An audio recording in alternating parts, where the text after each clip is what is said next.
Swan Arlo, son grand-père était monument du cinéma français.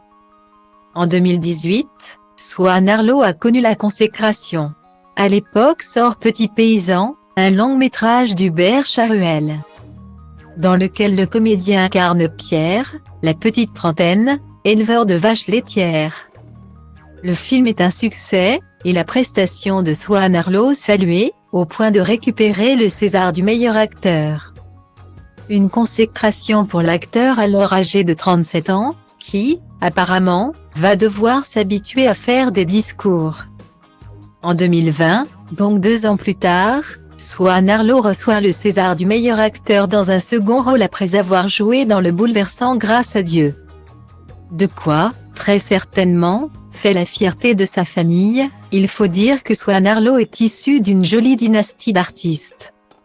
Fils d'un père chef décorateur et d'une mère directrice de casting, Swan Arlo est surtout le petit-fils d'un acteur, Max Vial, qui est son grand-père maternel. Son grand-père paternel est le scénariste suisse Rodolphe Maurice Arlo. Swan Arlo a aussi eu un beau-père, le chef opérateur Bruno Nutan, un César en tant que réalisateur, et ancien compagnon de Isabelle Adjani et père de son fils Barnabé. Mais l'arbre familial n'est pas complet. Sonia Larose, la grand-mère de l'acteur, a été la compagne d'un des plus célèbres comédiens français, Jean Carmet. À ce dernier, rentrée dans sa vie alors qu'elle était enfant, la mère du comédien rend le plus doux des hommages dans un court ouvrage sensible publié chez Nil et intitulé Belle-fille, qu'est-ce qu'un père? L'homme qui te donne ton nom? Celui dont tu possèdes les gènes? Ou celui qui t'a vu grandir? Pour la plupart des gens la question ne se pose pas puisque c'est une seule et même personne.